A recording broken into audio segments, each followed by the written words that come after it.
बुद्ध को विष्णु का अवतार माना जाता है। अनेक पुराणों में उनका उल्लेख है। बुद्ध ने बताया कि मृत्यु सभी प्राणियों का अनिवार्य धर्म स्वभाव है, केवल गांव वालों का नहीं, केवल नगर वालों का नहीं, केवल एक कुल के लोगों का ही नहीं, यह तो देवताओं समेत सभी लोगों का धर्म स्वभाव है। ऐसा कोई उपाय नहीं कि जिससे मृत्यु ना हो।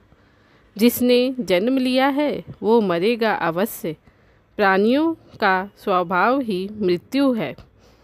इस सच्चाई को जो नहीं समझते वो पुत्रों, पशुओं और धन संपत्तियों के प्रति आसक्त रहते हैं, मोह मूर्ता में बेहोश रहते हैं। संपत्तियों के प्रति आसक्त रहते हैं, मोह मूर्ता में बेहोश रहते हैं और जन्म जन्मांतरों तक बार बार मृत्यु के चुंगल में पड़े रहते हैं। छोटा हो या बड़ा, मूर्ख हो या पंडित, सभी मृत्यु के अधीन हैं। यह सभी मृत्युपरायण हैं। मृत्यु और जरा से ये सारा संसार ग्रसित हो रहा है। यह तो लोक स्वभाव है। ऐसा समझकर आत्मज्ञ पंडित शोक नहीं करते।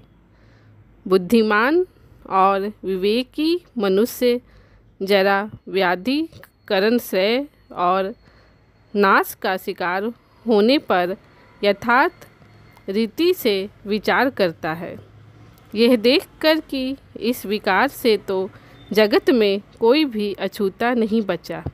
वो शोक नहीं करता।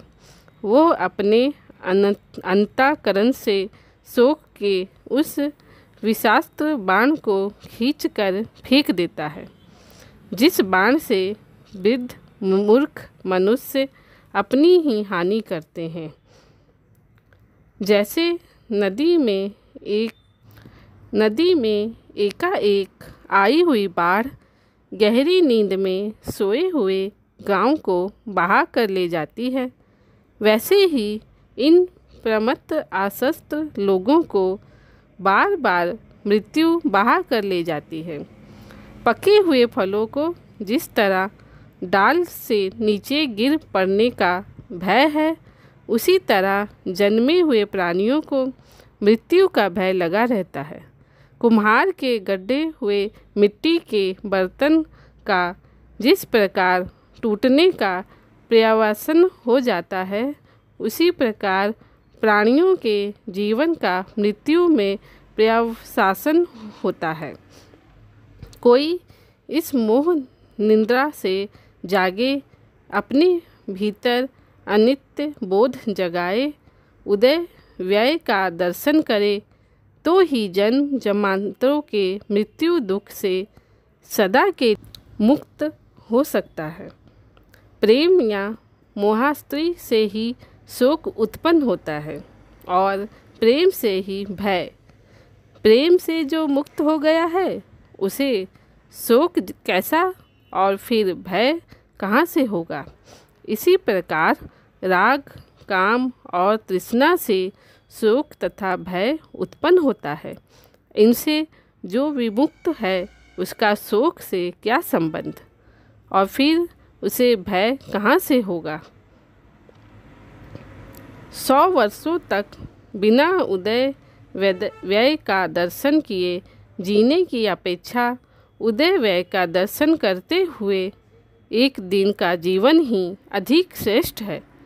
मूढ़ लोग विवेकांत होकर शोक सागर में डूब जाते हैं और किकर्त व्यमूर्त हो जाते हैं। ना उन्हें अन्न रुचता है, ना जल। उनके शरीर की कांति क्षीण पड़ जाती है, कामकाज सब बंद हो जाता है। उनकी यह दशा देखकर उनके शत्रु आनंद मानते हैं कि चलो अच्छा हुआ, इनका प्रियजन तो मरा ही, ये भी उसके वियोग में मरने वाले हैं। जीवन की गाड़ी चल रही है। एक जंक्शन आता है जहाँ पर अनेक लाइनें मिलती हैं। इस जंक्शन पर गाड़ी को दूसरी लाइन पकड़नी है। इस समय यह गाड़ी कौन सी लाइन पर है?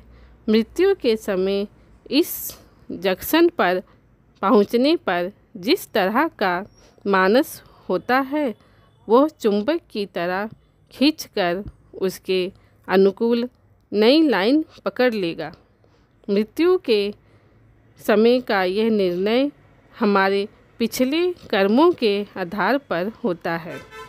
जीवन भर हम कैसा काम करते हैं, जैसा काम करते रहें उनसे ही एक अपना सिर उठाएगा और गाड़ी उसी के आधार पर अपनी पटरी बदल लेगी।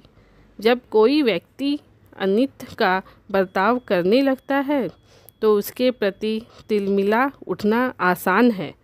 मैत्री जागृत करना कठिन है, बहुत कठिन है, परंतु कठिन होते हुए भी यही तो करनीय है, यही साधना है, यही तप है, यही संग्राम है। अपने आप के प्रति संग्राम, अपनी दुर्बलताओं के प्रति संग्राम, और ये संग्राम जीवन भर का है। सच है, सूर्य का संग्राम 2-4 घड़ी का ही होता है। रणभूमि में उतरा 2-2 हाथ हुए और बात समाप्त। पर साधक का संग्राम तो जीवन भर चलता है, जीवन भर जूझते रहना है। उसे तो सूर्य संग्राम है। घड़ी 2-4 का लड़ लड़ कर वीर गति पाई संत संग्राम है। रात दिन जूझना देह परंजन का काम भाई, रात दिन जूझता है, देह पर्यंत जूझना है। अनति और अन्याय की कठिन स्थितियाँ जीवन में जब जब आए तब तब एक और उनका प्रबल प्रतिकार करते रहना है। दूसरी ओर रोम रोम को मंगल भावों से परिपूरित रखना है। चित्रधारा तो चल रही है, मृत्यु के बाद भी चलती रहती है, उसमें कोई फर्क नहीं पड़ता। और एक अवस्था होती है जहाँ अंतिम मृत्यु होती है, जो जंक्शन नहीं टर्मिनल होती है। परंतु जब तक वो अवस्था प्राप्त नहीं होती, समझदारी से इस जीवन धारा को सुधारते रहेंगे, आगे भी सुधारेंगे। लक्ष्य यही होगा कि अंतिम मृत्यु तक पहुंचना है। इसके बाद और बार बार का मरना ना हो। बहुत मर चुके, बहुत बार जन्म लिया, बहुत बार मरे, अब अंतिम मृत्यु तक पहुँचे।